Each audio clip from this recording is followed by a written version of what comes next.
Complete Chess Strategy, Part 5, Strategic Elements Analyzed, Temporary Advantages, by Chess Diagnostic.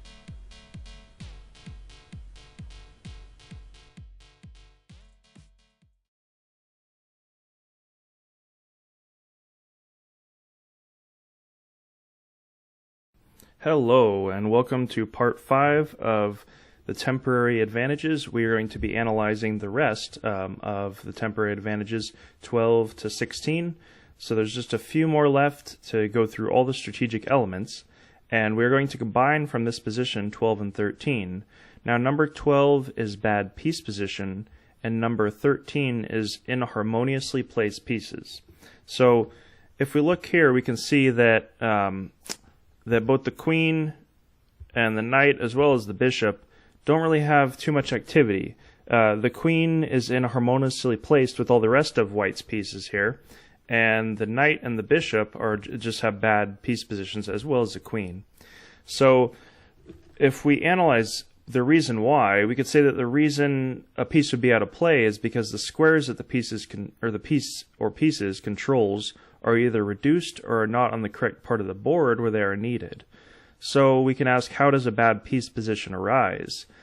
We could say that normally it arises when the evaluation of the position's piece activity is incorrect. Either the player analyzed that this piece needed to be over here and he could start an attack and that was incorrect, or he just made a mistake and didn't even think about piece activity. So if you did not evaluate the piece position correctly in the first place, then bad piece position will arise, and your whole army, which all your pieces, will be inharmonious. So black basically won this game just in a few moves because we could see that his rook's controlling this file, which is another strategic element, so he has that point of entry. But black has basically iron grip control in the center, these squares here. The knight can move here, and there's really nothing that white can do about it. Meanwhile, his queen's just sitting over here waiting to be trapped. The knight really has no squares. These pawns are in the way of all of white's pieces. So another point to make is that pawns strategically are helpful only if they either restrict your pieces or give more space to your pieces. So that's the main strategic component of pawns, is whether they block your pieces or they give more space by basically forcing the opponent's pieces back and giving you more squares behind them to control.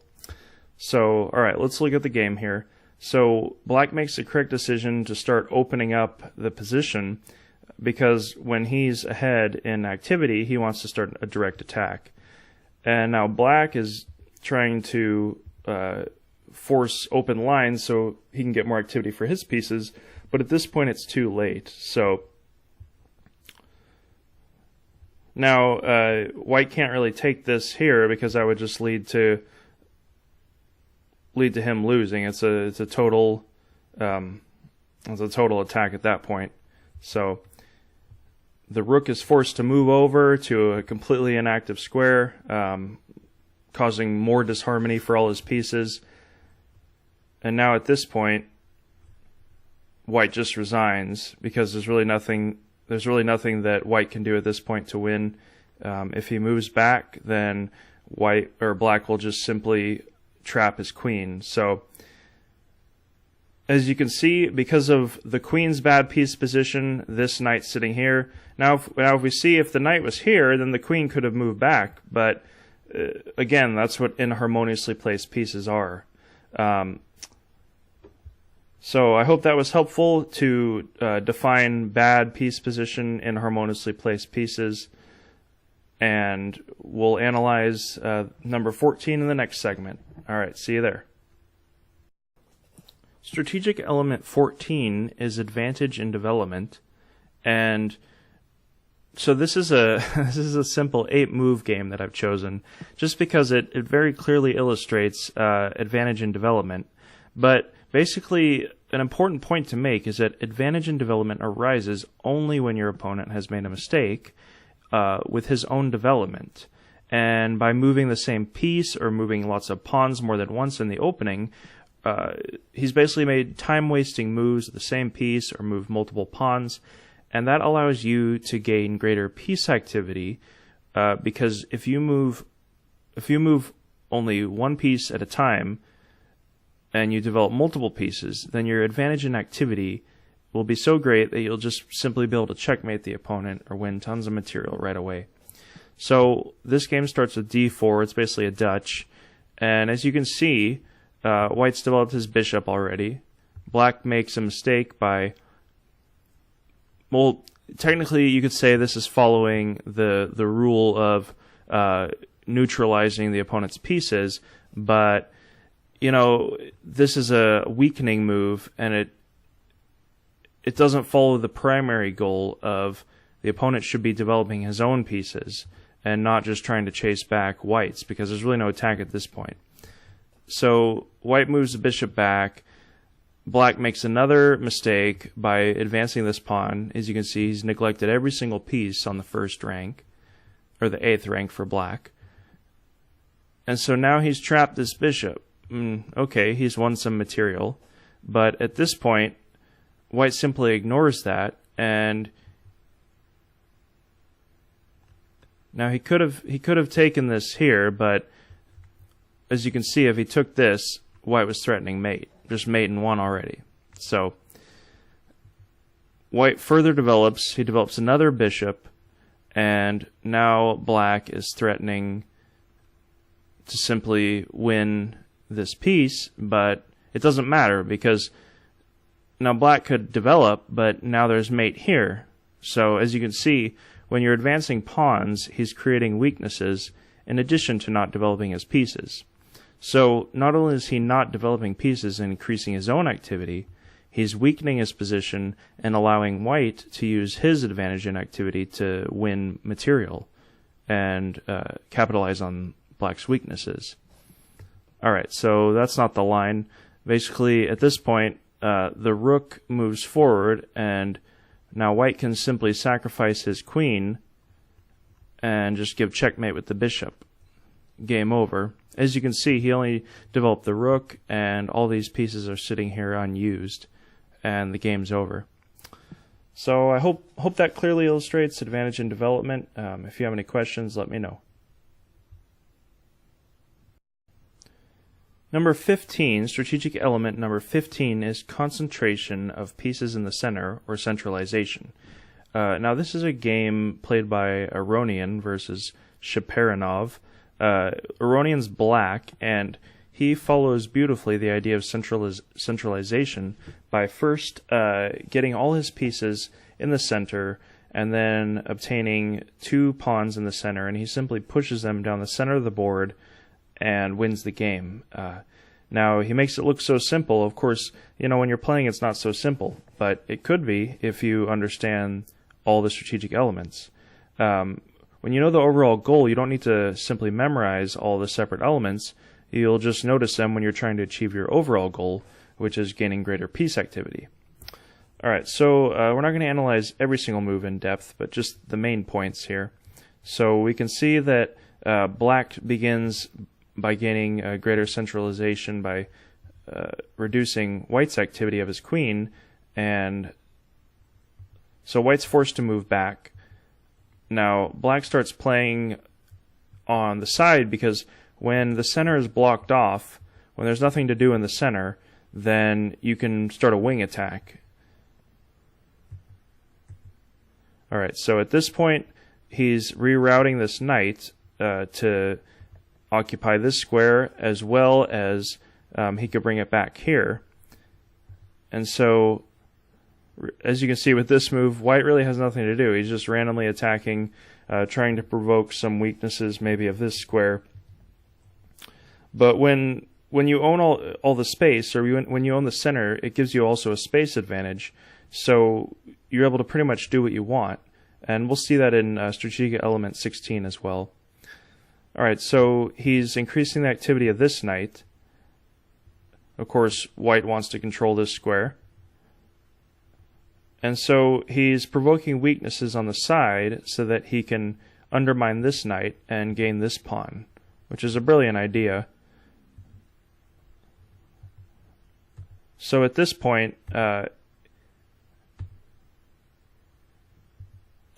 black has total control of the center.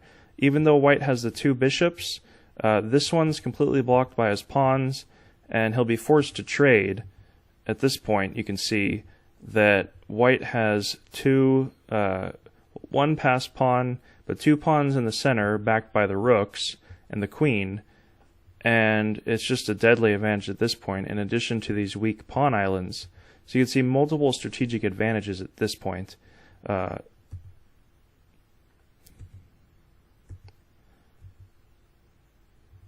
So black has just won a pawn.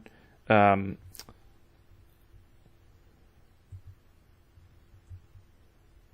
at this point, he can just start pushing his pawns. Now as you can see, the king moved, because if the rook takes here, then black will simply just win the rook back with an advantage. So he doesn't allow that to happen.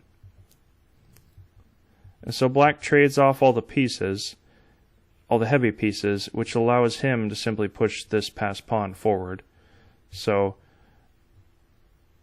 again, because he completely owns all these central squares, not only the main center, but this big center here, which this is the main big center, you can see there's not one white piece in this big center. So black is trying to gain some counterplay, but it's too late at this point. Now even if he takes here, there's nothing that white couldn't really do to stop this. So, and now at this point white resigns, because if he moves here, then white will simply check, and well, either way, he'll gain a new queen, and that's just game over. So you can see the reason black was able to win this game was because of multiple strategic elements that he completely owned, as well as his huge centralization of pieces and pawns.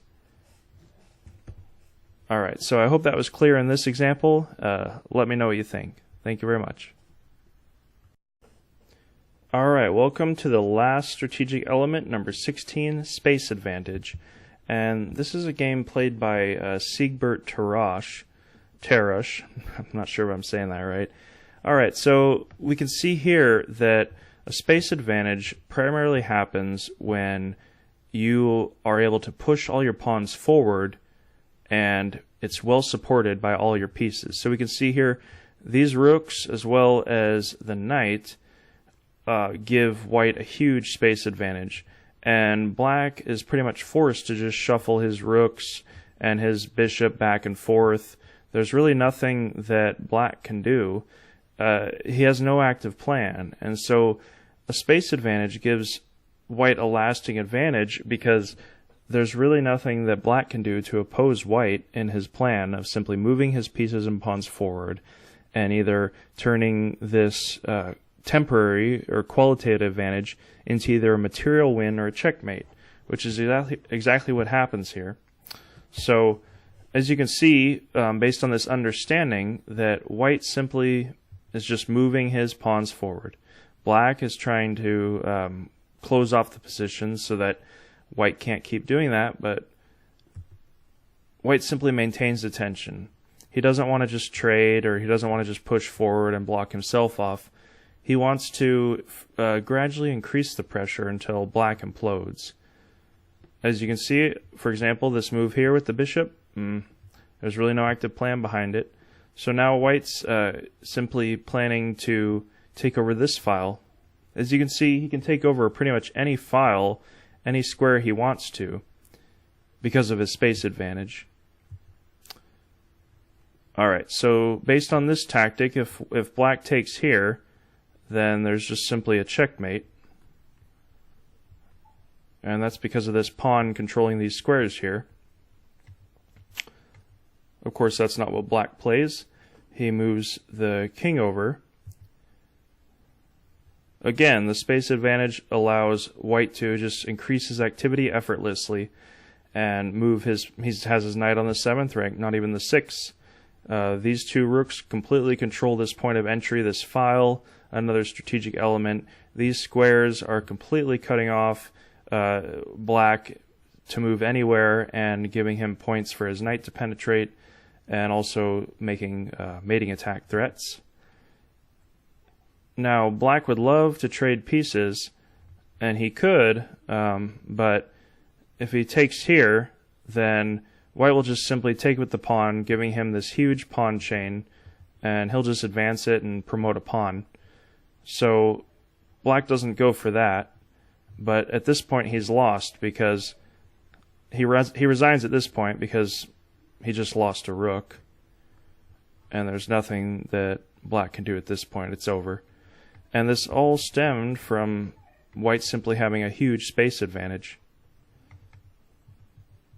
And because of this space advantage, it gave him greater activity for his pieces, and he was able to create mating threats, win material, and completely restrict black at the same time. So it's really a no-risk approach to chess strategy. Alright, I hope that was clear. Leave a comment and let me know what you think. Thank you very much. Bye.